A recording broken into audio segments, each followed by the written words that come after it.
January 1st, 2050. My dear Lola, I feel a little strange writing this letter to you, as you will not read it until I have been dead for many years. I am now an old woman of 77 years, but you are only 10, and still a child. In fact, as I write this, I can see you outside in the garden, playing in the snow with my brother Michael's grandchildren. You have built a snowman under the apple tree, but it is not a very good one and I think it will collapse quite soon. There is a lot of laughing and shouting and running around, and some very wet clothes. I don't know a better way for children to spend a bright winter's day. So do not be sad, my dear granddaughter, when you read this. You are my only grandchild, and your life will continue long after mine has finished. Because of this, I want you to read the story in this notebook. I wrote it long before you were born, and it is about something that happened 52 years ago, in the summer of 1998. A hot summer, I remember. And a very strange one. I know that I don't have long to live, my heart is not strong, but you are much too young now to listen to such a story. So I have told my lawyers to give you this notebook and my letter when you are 25. It's not a long story, Lola, so be patient with me, and read it carefully. Every word of it is true. November 12th. 1998. My name is Sally Gardiner.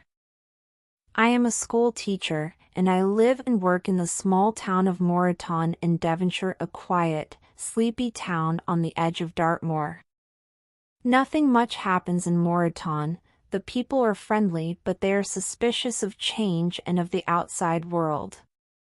Unless you are born here, you are a foreigner until the day you die.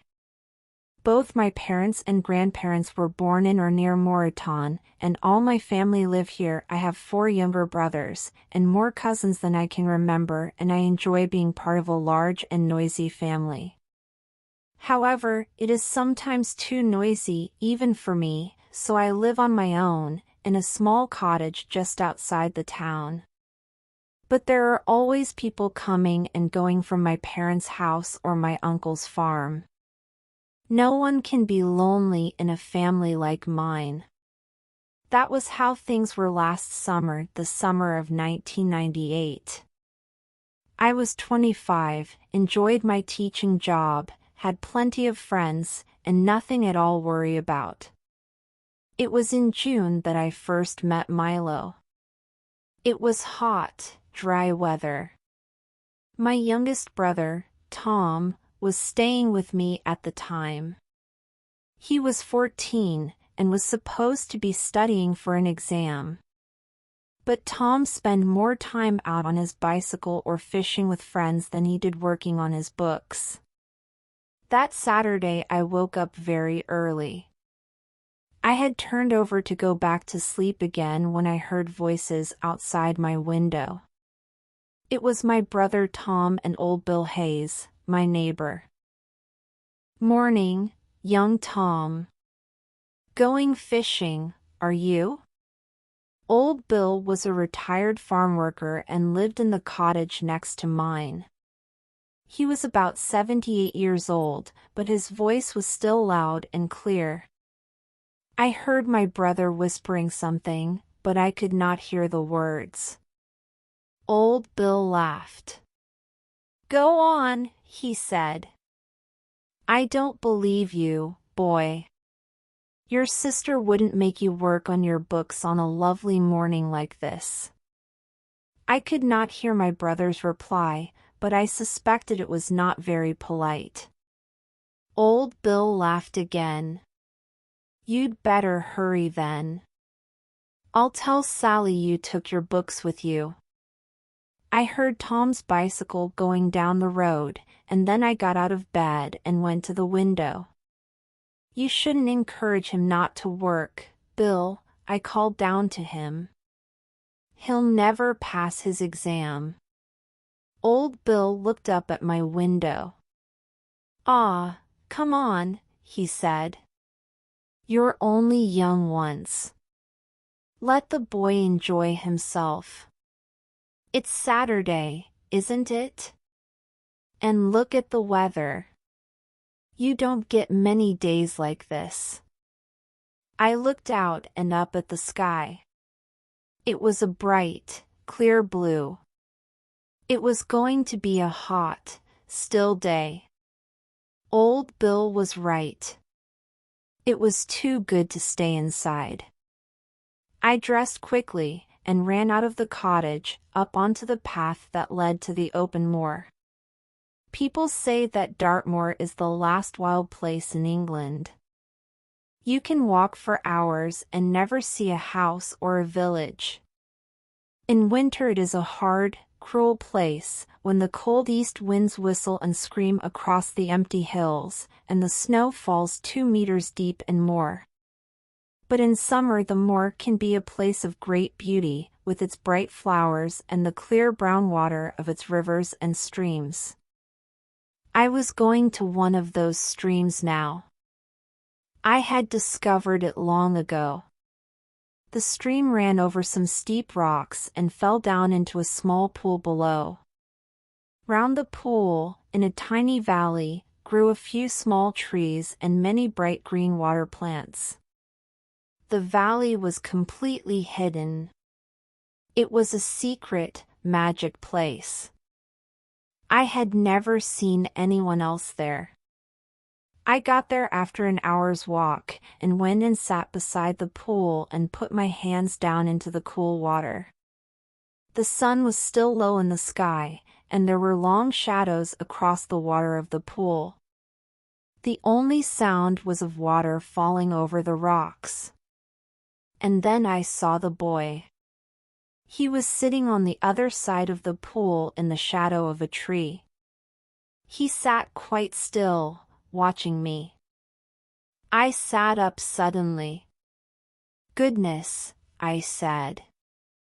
"You gave me a fright. I didn't see you there." "I'm sorry," the boy said slowly. "I didn't want to frighten you." "That's all right," I said cheerfully. "You're the first person I've ever seen here. How did you find the place?" "I just found it," he said. "I wasn't looking for it." "Well, we'll have to share the secret now," I said, and smiled at him. "But you mustn't tell anyone else about it." "Oh no," he said, very seriously. "I won't do that."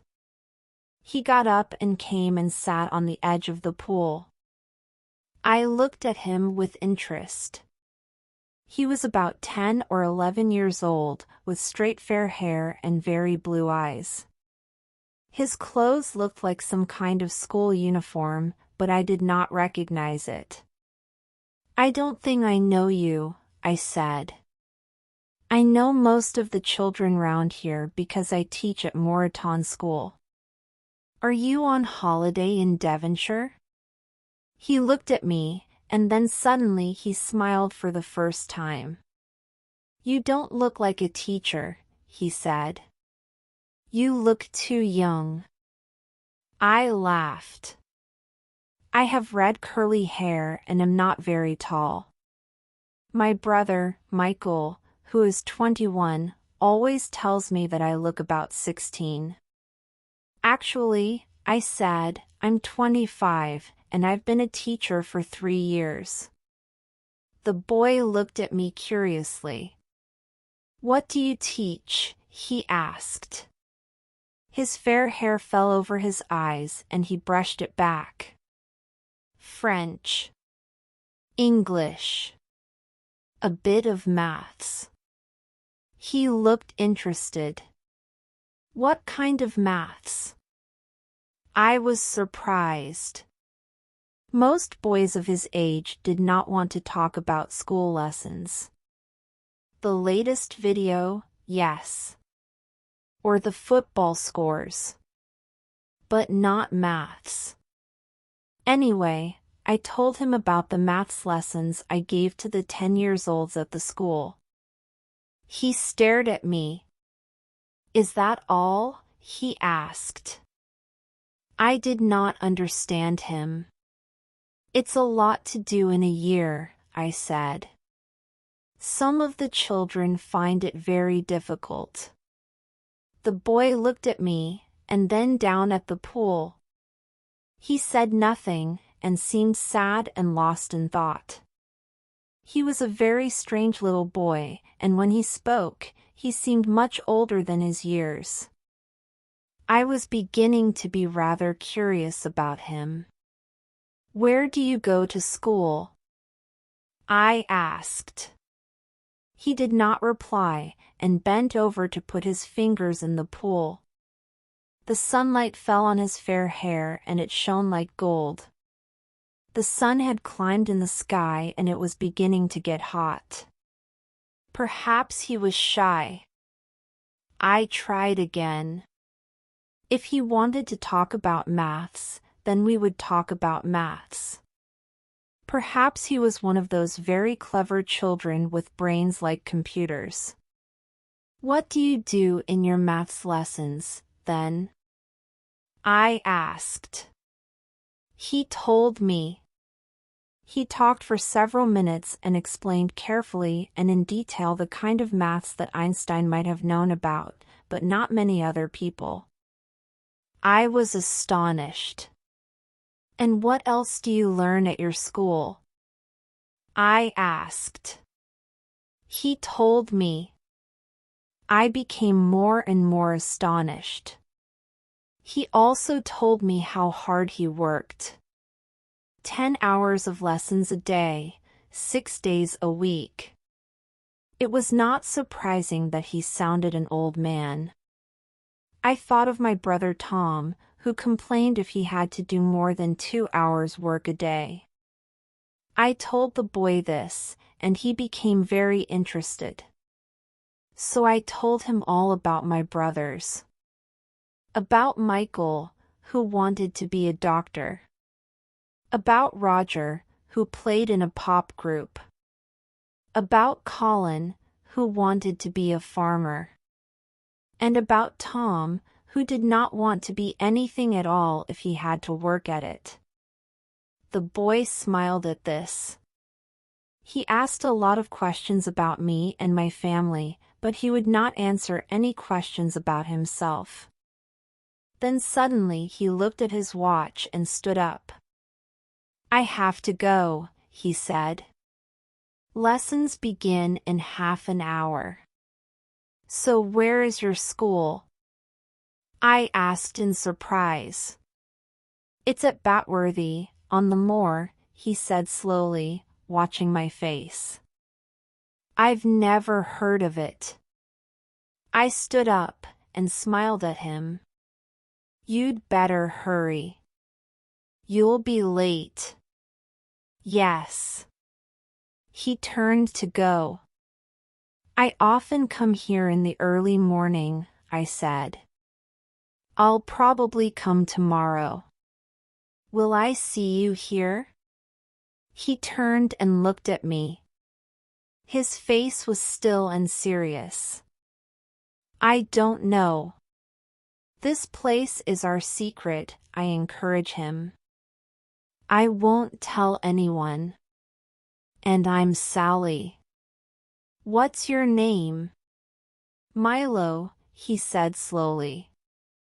Then he turned and quickly climbed up the rocks out of the little valley. By the time I had climbed to the top, he had disappeared. I woke up very early again on Sunday. It was another beautiful morning. Tom was still in bed. He had begged me not to tell our parents about his day's fishing. They'll hear about it from somebody else, I had said. You can't keep secrets in a small town like this. On my way up to the moor, I wondered if Milo would be there. Milo. A strange name for a strange boy. I wanted to find out more about him. And he was there. He watched me as I climbed down the rocks into the valley. "Hello," he said, and gave me a slow, shy smile. He looked quite pleased to see me. I wondered if he was lonely at his school. I thought I would invite him back to the cottage to meet Tom. He was a lot younger than Tom, but you never know with children. They might become friends, or they might hate each other as soon as they met. I sat down on the rocks and took my shoes off. The water was cool on my hot feet. "It's going to be hot again," I said. "Is Sunday your free day? Why don't you come home with me and meet my brother Tom?" "Oh no," he said quickly. "I can't do that. I have to be back at school by 9 o'clock. He sounded afraid, almost frightened. I wondered why. "Oh, well, never mind," I said calmly. It was only an idea. There were a few fish at the bottom of the pool. We watched them together. Then I asked him about his family. "Do you go home to your parents in the holidays? And where do they live?" He looked down at his feet in the pool and moved them slowly from side to side. "I don't have any parents," he said. "Oh, Milo," I said quickly. "I am sorry. I didn't know." "No," he replied, and smiled. "How could you know? I don't have any brothers and sisters either. That's why I like hearing about your family. Tell me some more about them." I did not like to ask him what had happened. Were both his parents dead? Had he ever known them? He did not seem upset, but he was very interested in my family. "Tell me some more about Roger," he suggested. "And Tom." We talked, sitting on the rocks by that peaceful hiding pool, with only the empty wild hills of the moor around us. I told Milo many stories about my family and my life in Moreton. He listened, and laughed, and almost began to seem like other boys of his age. But I still had the strange feeling that I was talking to a much older person. He wanted to hear more and more about me and my family, but again, whenever I asked him questions about himself, he avoided answering. Soon he stood up to go. "Will you be here next weekend?" he asked. His eyes searched my face, looking for something. I didn't know what. "I can only get out at weekends," he explained. I wondered again what kind of school he was at. "Okay," I said. "Saturday morning. 7 o'clock. I'll be here." During that week I tried to find out more about Milo's school. Batworthy was a tiny place on the edge of the moor, only a few houses really. Nobody had heard of a school there. I telephoned various people in various offices, but I didn't learn anything until I asked the head teacher at my own school. Mrs. Martin had been teaching in Moreton for 35 years, and she knew everything about the people there. "It must be a very small private school, Sally," she said. "There's a big old house just outside Batworthy. The school must be there. Strange place to have a school. It's a very lonely house. I don't know who owns it, but I think John Worrell looks after the house for the owner. Mr. Worrell was a lawyer in Moreton. He was not very popular in the town. My father did not like him. If you ever want some friendly advice, he once told me, don't go to John Worrell. However, I did not want advice, I wanted information. So on Tuesday I went to see Mr. Worrell. He was cold and unhelpful. He told me that some people had rented the house. They were paying a lot of money for it because they wanted to be private. He did not know who they were, or what they were doing. He would not tell me anything else. And no one else could tell me anything. On Wednesday my brother Michael came round to see me. I told him about Milo's strange school, and how no one seemed to know anything about it. Why don't you go up there and have a look? Michael asked. Well, I don't like to really, without asking Milo first. He might think I was a busybody, said Michael, grinning.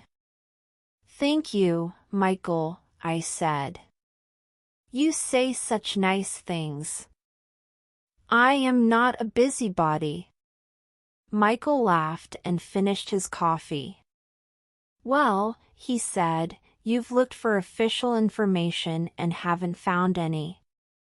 Why don't you try unofficial information? Ask old Bill. He keeps his ear to the ground. It was a good idea, so I did exactly that. News often travels in mysterious ways among country people, and on Friday evening old Bill came round to my cottage. I had a word with old Jean Nuttall, he told me.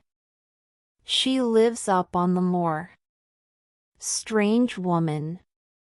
Goes out a lot on the moor at night. Don't know what she does. Anyway, she says it's a very small, special school for children with, what was it, learning difficulties. Old Bill touched his head with his finger. You know, not quite right in the head. She says the gates are always locked, and she's never seen anyone going in or out. And she says she's seen a helicopter landing there at night. Old Bill laughed. Helicopter. The woman's bit mad herself, if you ask me. I thought about all this as I went up on the moor the next morning. If Milo had learning difficulties, I certainly had not noticed them. I had never met a more intelligent boy. What exactly was this school, and who was Milo? It was all very strange. I knew I had to be careful. I liked Milo, but I knew he would not trust me if I started to be, well, a busybody. And if you want children to tell you things, it is usually better not to ask too many questions. If you are patient, and just listen and wait, you usually find out what you want to know. But Milo, I was beginning to realize, was not an ordinary child. His brain was as sharp as a knife, and he did not want to tell me anything about himself or his school, or his friends, did he have any, or his teachers. And when I suggested that I might come to the school, he became very frightened. You mustn't do that, he said quickly. Please. You said this place was a secret. You said you wouldn't tell anyone. Promise me you won't come to the school or tell anyone. The blue eyes were full of fear as he watched me. All right, I said gently. I promise. I won't go to your school, and I won't tell anyone about our valley. My 4 younger brothers had taught me that it was very important to keep promises. After a few minutes he became calm again, and we talked of other things, until the sun climbed in the sky and he had to go. And so June turned into July, and then into August.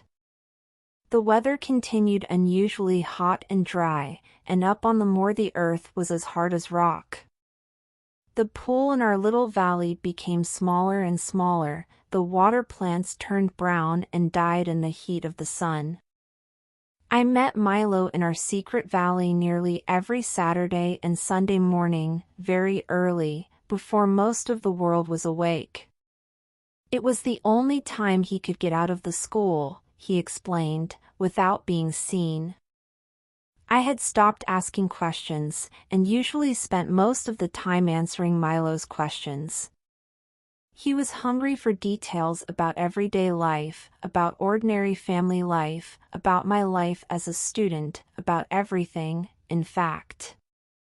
Sometimes I took old family photographs to show him, and newspapers, and magazines, and books, especially children's books. He was very interested in those. I suppose he never saw them at his strange school. It was a strange friendship. Sometimes we were like mother and son, sometimes sister and brother. On some days Milo was cheerful and laughed a lot, on other days he was sad and thoughtful and spoke like an old man of 80. I did not really understand him at all. But I knew one thing about him: he was lonely. I seemed to be his only friend.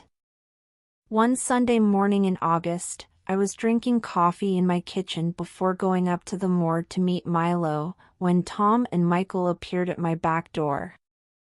"We're going fishing," Tom said, as they came in. "But we need some more breakfast first." "Well, I've got some cake," I said. "You can have some of that, I suppose." "What about you, Michael?" "Coffee, please," said Michael. "Where are you going, Sal?" "Up to the moor to meet Milo?" "Sally's got a secret boyfriend," said Tom, his mouth full of cake. "He's not a schoolboy at all. He's about 40 years old. He's tall, dark, good-looking and—" "Don't be silly, Tom," I said. Michael laughed. Tom took another piece of cake before I could stop him. "I'm going to tell William," he said. William was my boyfriend. He was an engineer and was working in Scotland that summer, so we did not see each other very often. "I expect the man on the moor is very rich, too," Tom continued. "Lots of money.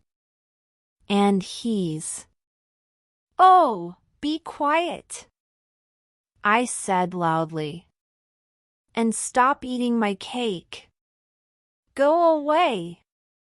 Go and fall in a river." Tom laughed and ran to the door, taking the rest of my cake with him.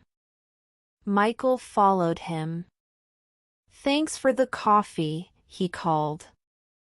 "I'll push Tom in the river, shall I?" "Yes, please," I called back, and waved goodbye to them both. When I got to the secret valley, Milo was not there.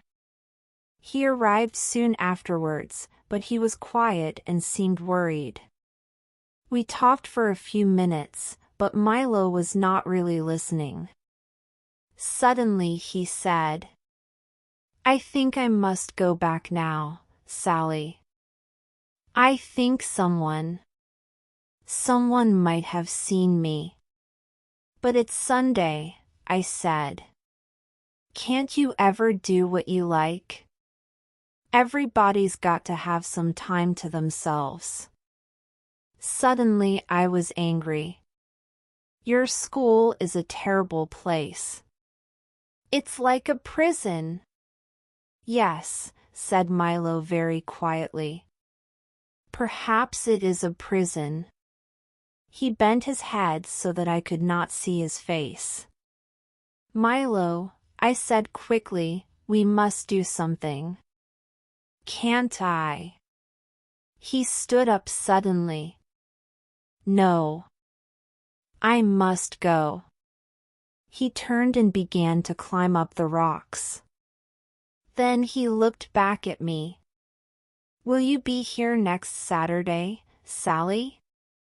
Yes, of course, I called after him. And you know where my cottage is. You can come there any time. But he had gone, climbing quickly up the rocks and over the top onto the moor. I sat down to think.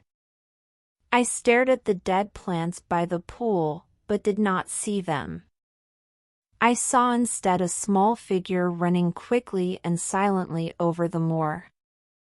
Like a hunted animal. What was chasing him?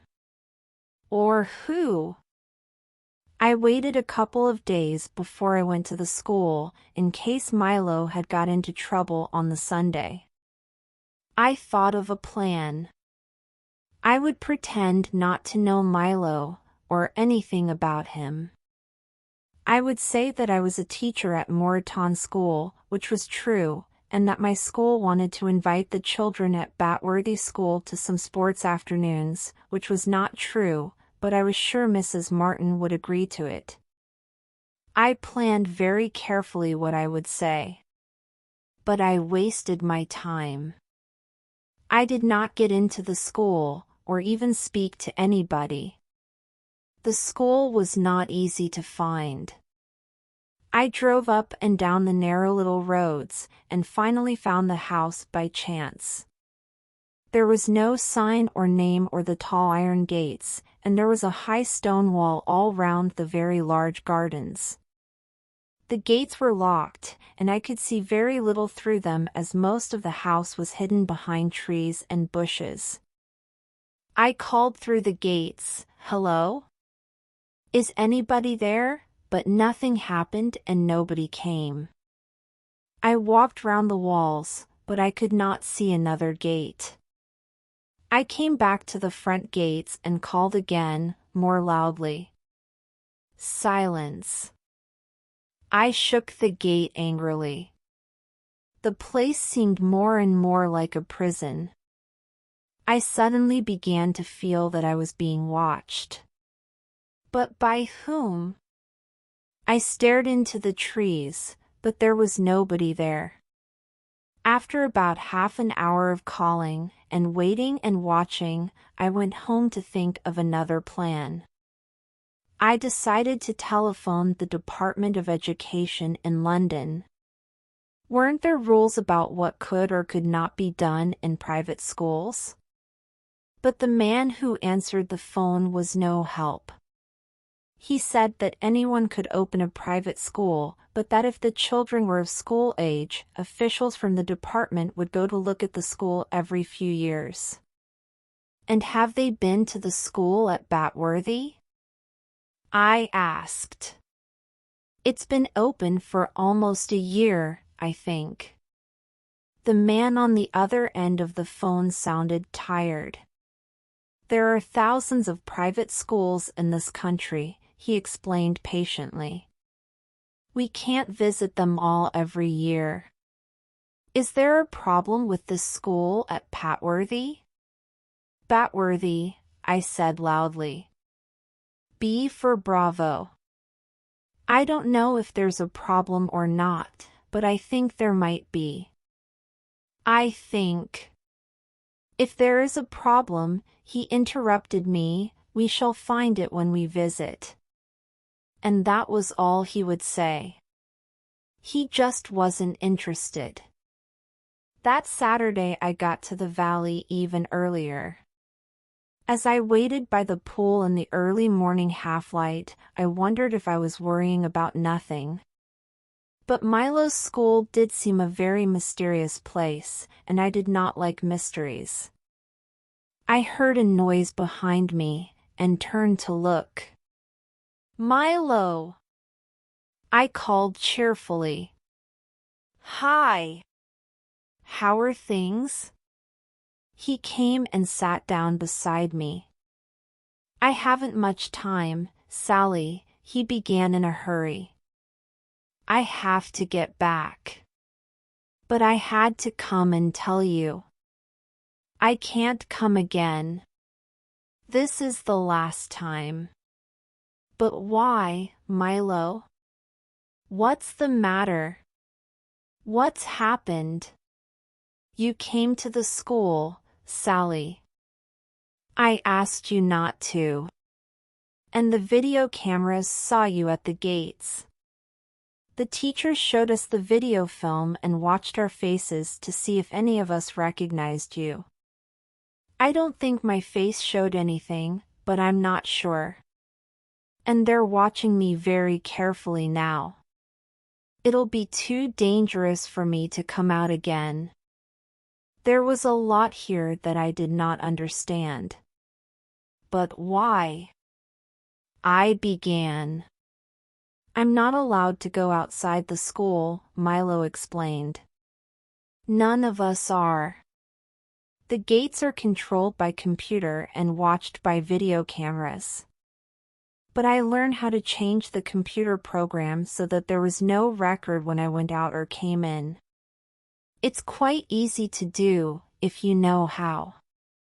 Yes, I said weakly, yes, I expect it is. But why can't you go out? Why is your school so secret, so like a prison? If I tell you, you won't believe me, said Milo slowly. His blue eyes watched me sadly, and there was no hope in his young face. My heart suddenly ached for him. Try me, I said, smiling. I can believe 2 impossible things before breakfast. A quick smile came and went on his face. He looked down at the pool for a minute, then turned to me, and began. I know you think I am different from the children you teach. And I am more different than you can imagine. I am part of a scientific experiment. I have no parents because I was made by scientists. My mother was a glass bottle in a science laboratory. And the purpose of this experiment is to produce people who are much more intelligent than ordinary people. This is done by genetic engineering, by mixing the genes. For these babies made in a laboratory, the scientists choose only the right kind of genes, you know, the things that decide how clever you are, what color your eyes are, whether you're tall or short. Normally, of course, people can't choose their genes, they get a mix of genes from their parents and… Yes, Milo, I said quietly, watching him. I know what genes are. He hurried on, not looking at me. Well, there are quite a lot of us. And we are being trained to make the best use of our special brains. That is why we study so hard. We have the best teachers in the world, famous people from all the sciences. We will become the leaders of tomorrow's world, the men and women of power. Milo stopped and brushed the hair out of his eyes. But before I could say anything, he continued with his astonishing story. The experiment began about 10 years ago. We are the first of the laboratory children, and we are taught to be proud of it. But we are told never, never, never to talk to ordinary people. They won't believe us, or if they do, they'll be afraid of us, and will try to stop the experiment. Well, I've broken that rule. I've told you. And you don't believe me. He stopped, and in the silence between us the noise of the stream sounded unnaturally loud. It is, I said carefully, quite a lot to believe. Especially on a Saturday morning. Milo turned to look at me. He was quite calm and sensible, and very serious. It's true, Sally. Doesn't it explain all the things you haven't understood? I suppose it does, I admitted. But I don't understand how, or where, or who. There's an international group of scientists. They began the experiment, and they keep it very, very secret. They're afraid people won't like it. So they keep us, the New World children, they call us, in small groups and move us about from country to country. There are, or were, 20 in my group, and we're lived in 7 different countries. We don't belong anywhere, and we're always kept in schools like prisons. But don't the children try to escape? I asked. No. Why should they? They know they're different and special. They don't want to be with boring, ordinary, natural people. They know they have a life of success and power in front of them, and they want to get on with it. They're not going to be very nice people, are they? No, I don't suppose they are. But that's not important to them. Their purpose in life is to be successful, not to be loved. But what about you, Milo? You're different. You're not like that. Yes. I think they made a mistake in the mix of my genes. I ask the wrong kind of questions. I break rules. And I want to be ordinary. I don't want power. I'd like to live in a family like yours, and go fishing with Tom in the morning. Milo stared into the pool. He sounded sadder than I had ever heard him sound before. But why can't you? There's nothing wrong in that. Oh, there is, Sally. If I refuse to behave like the others, I might become a danger to them. I might talk to people like you. He gave me a quick smile. There was a girl in our group. Evelina, he continued. She could draw the most wonderful pictures. She was very, very good at it, and clever at a lot of other things, too. But sometimes she went crazy. She used to shout and scream and throw herself about. Nobody could stop her. And she got worse and worse. Then one day last year she disappeared. I think they killed her. I stared at Milo. I was beginning to wonder if this was a bad dream. But Milo, that's murder. It's not. They can't do that. Can't they? She was part of an experiment that went wrong. And who's going to stop them? Her parents? Milo's intelligent eyes looked at me calmly. I began to feel terribly afraid. Milo, I said quickly, Listen. You must come home with me now. At once. No, Sally, Milo said in his quiet little voice. I knew you would say that. But I can't. Please don't come to the school again, or try to see me. I don't belong to your world. I could never belong to it now. I shall always be different. So I have to go back. But I'm going to be careful now, much more careful. They won't catch me. I'm just as clever as they are.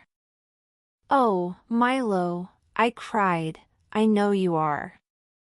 But you're only a boy. You can't fight the whole world on your own. His eyes were too bright. He was near to tears. I reached out my hand towards him, but suddenly he got to his feet, and before I could stop him, he was climbing quickly up the rocks out of our valley. I jumped up. Milo! Wait! I called urgently, but by the time I had got to the top, he was away running like the wind across the empty moor.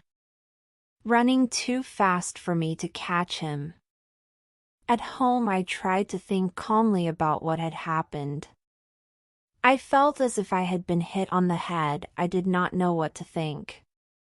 One minute I was going to drive up to the school and rescue Milo at once from these terrible people. The next minute I did not believe Milo's story at all. It was just impossible, unreal, mad. The thoughts went round and round in my head. Did I believe Milo, or didn't I? If I did, what was I going to do about it? Use your head, I told myself. Think. What's the sensible thing to do? Get advice. Talk to someone. Who? Not family. Who then? Someone who knows about. Yes. Angela. I reached for the telephone at once. I had been at school with Angela, and she was now a very successful scientist, working in a famous laboratory in London. She would be able to tell me if genetic engineering with people was possible. That would be a start.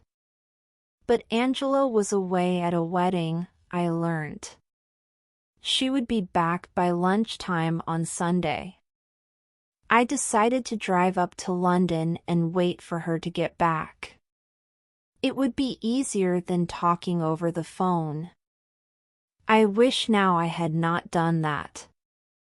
But it is easy to be wise after something has happened. At the time, I thought I was being sensible. Angela was surprised to see me, but even more surprised at my questions. She told me that astonishing things could be done nowadays with genetic engineering. New kinds of plants were made every year, and there had been some successful experiments with farm animals, but every country in the world had laws to prevent experiments with people. It was scientifically possible to make people, but of course no one did it. By the time I got home that Sunday it was already dark. It had been a long drive and I was very tired and worried. So I groaned when I saw old Bill coming towards me as I opened my front door. "Ah, there you are," he called. "I've got a bit of news for you." I tried to look interested and hoped it was not a long bit of news. "That school up on the moor at Batworthy," Bill began. Suddenly I was very much awake. "What about it?" I said. The old man nodded, pleased at my interest. "They've gone," he announced. "Packed up and gone. Went last night. Jean Nuttall told me." I stared at him. But they can't have gone." "Well, they have." Old Bill nodded again.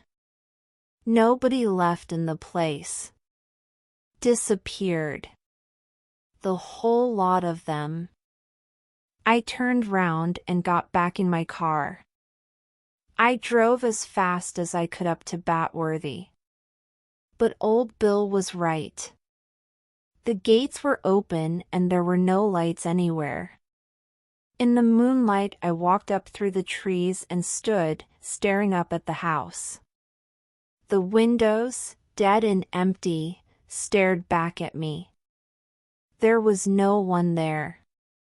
Not even a ghost. I never saw or heard of Milo again.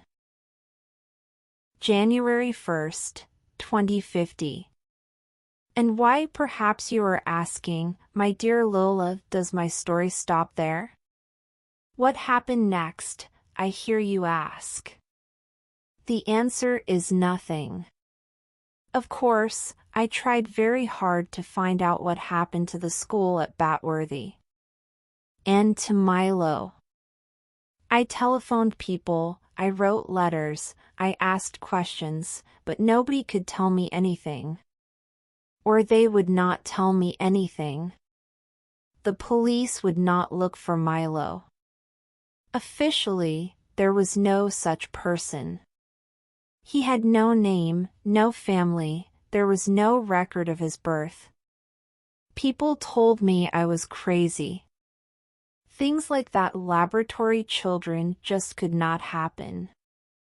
Milo, they said, was either mad, or he told lies to make himself interesting.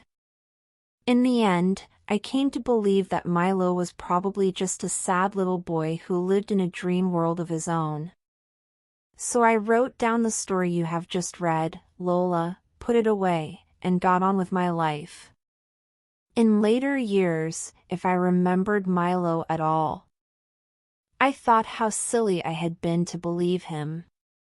But now, I am not so sure. I look around me, and wonder. I have had a very busy life, but after I retired from teaching and after William, your grandfather, died, I had more time to watch, and listen, and think. And I begin to see a new kind of people in the world, who are hard and clever, and successful at everything they do. So much of our lives is controlled by computers now, but these are the people who control the computers. They design the computers and write the programs, and they control the information that goes into and comes out of the computers. They have more and more power over us, and they are very different from the ordinary, natural people that Milo spoke of. They even look like each other. They are always tall and good-looking, and you never hear anything about their families. Who are they? Where do they came from? I think Milo told me the truth, Lola. I think these are the New World people, made in laboratories with carefully chosen genes, and trained to use their brains but never to listen to their hearts. Their purpose in life, Milo said, is to be successful, not to be loved. It must have taken a long time to get right. Perhaps in the early days they made too many mistakes, like Milo. But in 15 years' time, when you read this, Lola, there will be more and more of these New World people. I think it will be a dangerous and frightening world to live in. When you begin such things, where do you stop? Take great care, Lola. Great care. Your loving grandmother. Lola closed her grandmother's old notebook and stood up. She walked over to the window, and stood there, looking out at the evening sky. An air taxi flew quietly past the window to an air station on a nearby roof. What a strange story, she thought. Her grandmother had died when she was 12, but she remembered he quite clearly. She was a strong, kind woman, and she was always ready for a game. And her house in Devonshire had always been full of people, usually relatives of one's kind or another. Lola had spent many happy holidays there. That Christmas holiday 15 years ago, she remembered, the house had been full of cousins, all rushing in and out with snow on their boots. But it was a long time ago. Her grandmother had seemed such a sensible woman. But she must have imagined all that about Milo and the school on the moor for New World children. It was a ridiculous idea. The tiny television screen on her wrist flashed twice. Sim's face appeared. "I'm home," his voice said. "I'm coming up." Lola smiled. Sim was her husband. She had met him only 6 months ago, and 3 months later they were married. She went over to the wall and pushed the button to open the door in the hall. Later that evening, Lola gave Sim her grandmother's notebook to read. She watched him while he read. He read very quickly, much faster than she did. But then he did everything better than she did. Lola was a computer engineer, and a very good one, but Sim designed computers and their programs. He was very clever, and usually 5 ideas in front of other people. Everyone said he would go to the top. Sim put the notebook down, looked at Lola, and laughed. "Well, well, well," he said. "Who would have thought your grandmother knew about it 67 years ago?" "Knew about it? But it's not true, is it?" "It can't be." "Of course it's true, darling. You're married to one. Didn't you know?" He laughed again. Lola stared at him. "You mean you're—" She did not know how to say it. Sim came and sat beside her. "Yes, darling. Like Milo, I was made in a laboratory, not born. But they're getting much better at it now, you know. I believe they made quite a lot of mistakes in the early days." "But," began Lola. There were too many questions she wanted to ask. She chose an easy one. "Why didn't you tell me?" "I thought you knew," said Sim, smiling. "It's not such a big secret now as it was in your grandmother's day." "And why do you think I've been so successful?" "I'm more than halfway to the top already, and I'll control half the computer systems in the country before I'm 30. He stopped for a moment.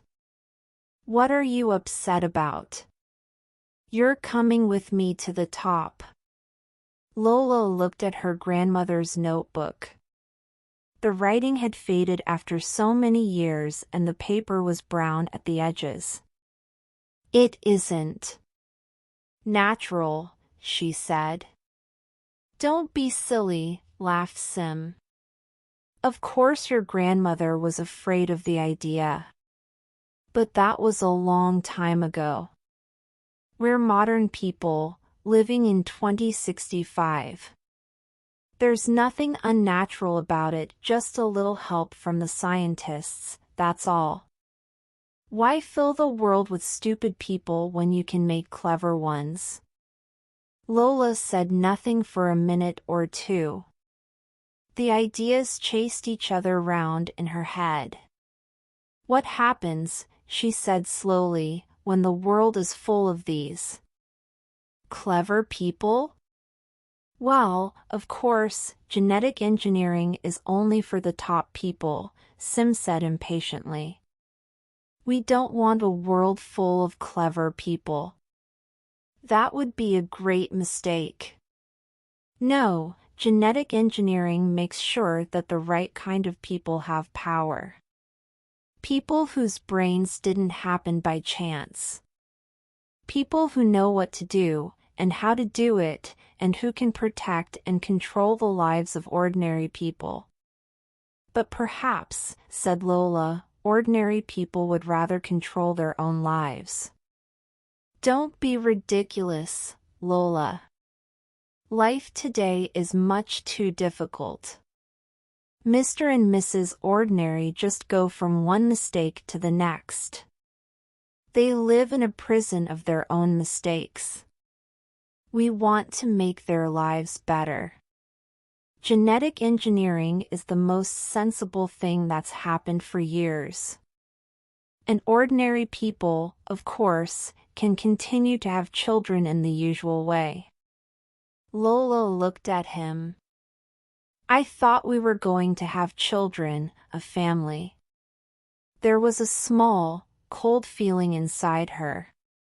She was sure she remembered them talking about it before they were married. Oh, I don't think we want to do that, do we? Sim smiled. We'll be too busy, anyway. And I want power, not a lot of noisy children under my feet. And nor do you. You want to be successful in your work, don't you? It was true, Lola thought. Her work was very important to her. But perhaps Sim would think differently in a few years' time. Or would he? He had never had a family life. The cold feeling inside her grew. She remembered again her grandmother's house in Devonshire. She suddenly thought of her grandmother's brothers, Michael. He had been an old man, of course, when she knew him, but his hair was still bright red. Her grandmother's hair had turned quite gray. They used to joke about it with each other. There had always been a warm feeling in that house, she remembered. A family feeling. Natural. She realized that Sim was watching her. She got up and walked across to the window, then turned to look at him. But families are part of nature. She stopped.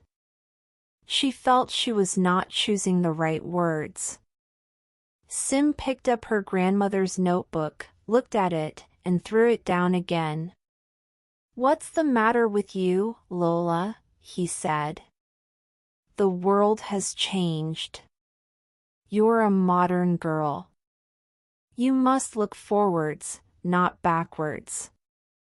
And nature's not all that wonderful, when you think about it. Man is the most intelligent animal there is, and if we can control nature, make it work better, why not? Lola stared at him in silence. Was she imagining it, or did his voice sound harder? How well did she really know him? And how many of these new world people were there? Did they all think like Sim? When you begin such things, where do you stop? Her grandmother's words danced before her eyes, and the coldness inside her turned to fear. Sim stood up and came over to her. He looked down into her face. Stop worrying, he said, smiling. I married you for your blue eyes and your quick brain, not for some silly old ideas in your grandmother's notebook. He put his warm, strong arms around her. Come on, he said gently. Let's go down and watch the river sports from an air taxi. As they waited on the roof for the air taxi, Lola watched her husband's thin, intelligent face.